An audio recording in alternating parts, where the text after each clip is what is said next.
Today we have a quick unboxing, assembly, and review video of these Warcrow miniatures from Corvus Belli.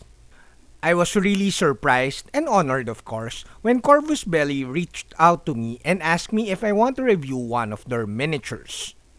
So they shipped me these miniatures for review. Hi, I'm Don. Welcome to my channel. This channel is supported by all these awesome brands. Also, special thanks to The Army Painter for making this video possible.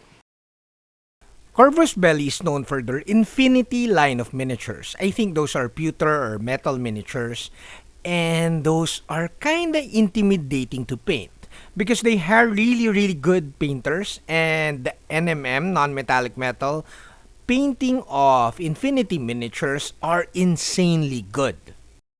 I am more a fantasy kind of guy. I like painting fantasy miniatures a ton more than painting miniatures in the sci-fi category. So, I told Corvus Belli that I would like to review and eventually paint the miniatures from the newer Warcrow line of miniatures because these minis are fantasy based.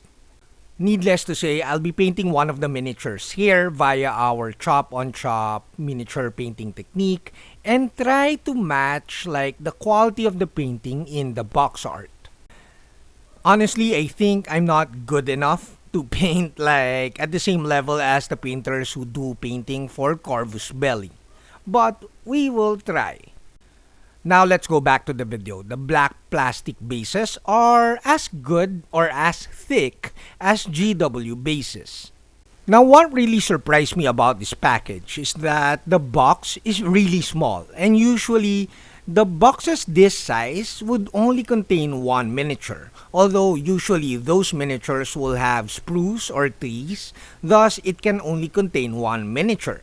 But this one has 6 miniatures. Now I think like 6 miniatures in a tiny box, in a small box, is really good value.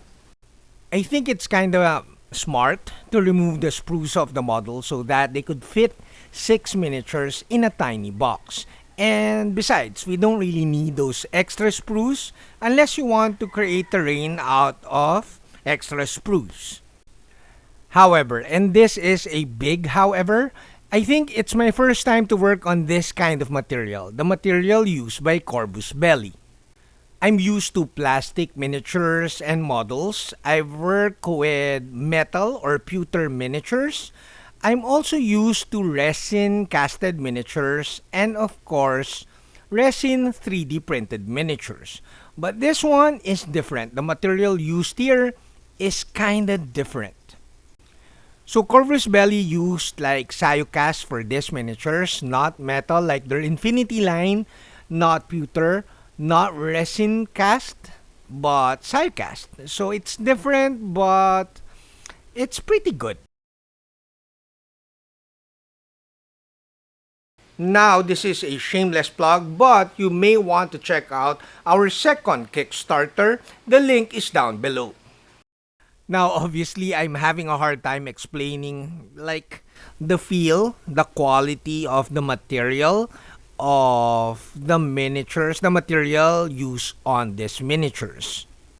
So the material is soft and it's softer than resin casted miniatures, but I think it's not as soft as the cheaper WizKids miniatures.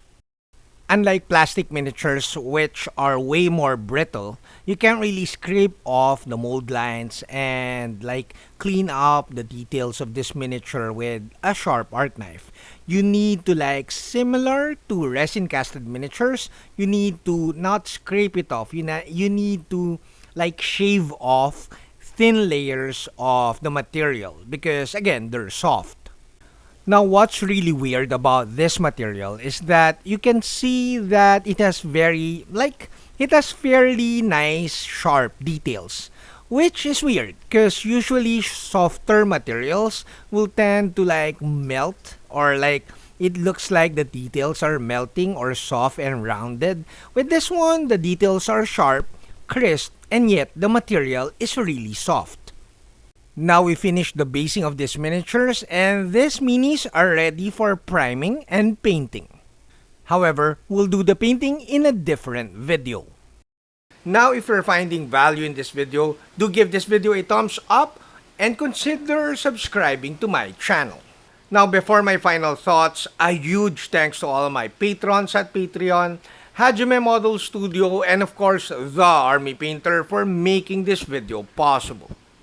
Now, like I said earlier, my first impression with this tiny, small box is that it's packed with miniatures. Like a small box like this normally would hold 1 or 2 miniatures. But this one, it contains 6 really nice miniatures.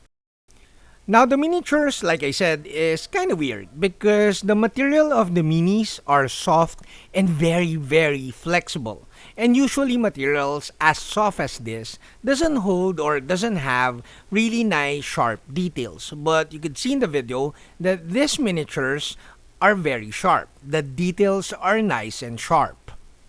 So in terms of painting, I think the details are good enough for our chop-on-chop painting technique. And we will do that very soon. Now, I think the main advantage of a very flexible material like what you see in the video is that I don't really care about the business side. I don't have a share with the business. I don't really know if it's more efficient to produce miniatures like this.